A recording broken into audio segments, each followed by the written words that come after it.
こんにちは、アリーです。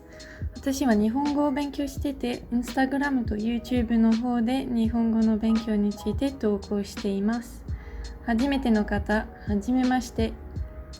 今日の動画はみんなにリクエストをいただいた私の漢字の勉強法についてです。漢字の勉強といえば、個人的にいろいろな目標があるから、この目標から私がどうやって漢字を勉強しているのかご紹介したいと思います。もしこの動画が良ければ、いいねボタン、チャンネル登録を押してくださると嬉しいです。では早速始めましょう。漢字の勉強では3つの目標があります。1つ目の目標は、なるべく早めにどんなコンテンツでも理解できるようになることです。そして日本語能力試験の1級まで合格することです。最後に辞書を使わずに漢字を書けるようになりたいです。はい、この目標から勉強の優先順位を決めることができました。だから漢字を勉強し始めた時にこちらの勉強の計画を立てることができました。まずはじめに漢字の意味を理解することを努力しています。知らない漢字を見つけたら辞書で調べてこの漢字のある言葉の意味とセットで覚えています。そうするとしばらく読み方がわからなくても意味はわかるので全然問題なく理解することができます。毎日本とかブログとか記事とかできるだけいろいろなコンテンツを読んでいます。テーマもできるだけ書いてます。そして読むときに知らない漢字と覚えてない漢字を辞書で調べています。第2ステップでは漢字の読み方を暗記できるように努力しています。意味の上に読み方をだんだん重ねていきます。この中でも徐々に進んでて、まずはよく出てくる読み方をちゃんと覚えておいて、徐々にちょっと珍しい読み方も覚えていきます。そうすると語彙力が自然と上達するし、暗記もできます。毎日たくさんのコンテンツを読む上に、毎週3、4時間ぐらいで教科書で漢字を勉強しています。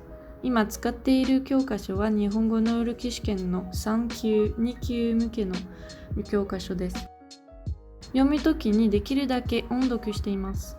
そうすると発音の練習以外は漢字の読み方を覚えるのは簡単になります。衝撃でした。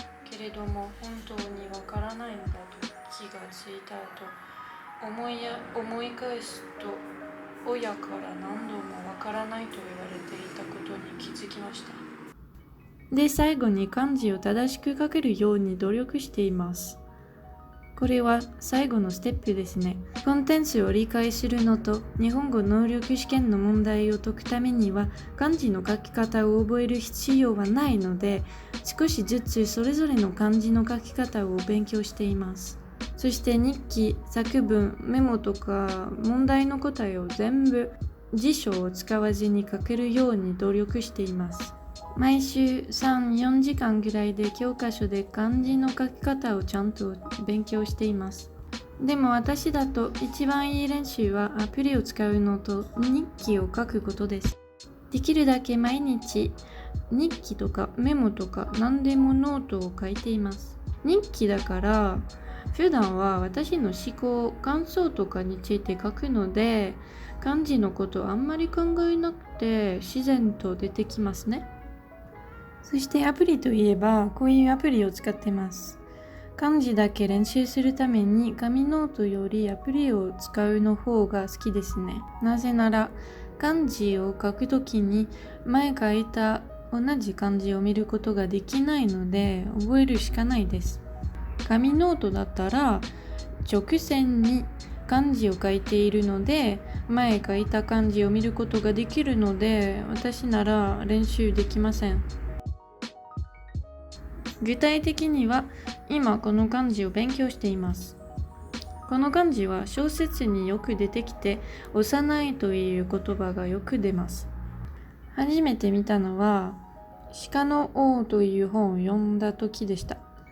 最初は辞書で調べてこの言葉の意味を覚えられました。そして意味の上、漢字をイメージとして覚えました。この後、コンビニ人間を読むときに幼稚園の言葉で出てきました。はって同じ漢字なのに気がついたんです。そして幼の読み方も覚えました。本で何回も読んだ後に教科書に出てきました。その時、この漢字もう知ってたけど、知識をまとめることができました。いつか自分でこの漢字を書きたいなら、書き方も学ぼうと思いますね。そうすると、この漢字のことを全部わかるようになります。これは一歩ずつで私の漢字の勉強法です。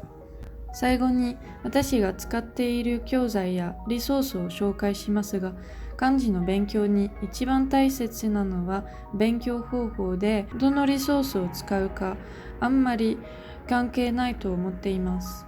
あなたが今持っている教科書や無料のリソースを使っても同じように勉強できるはずです。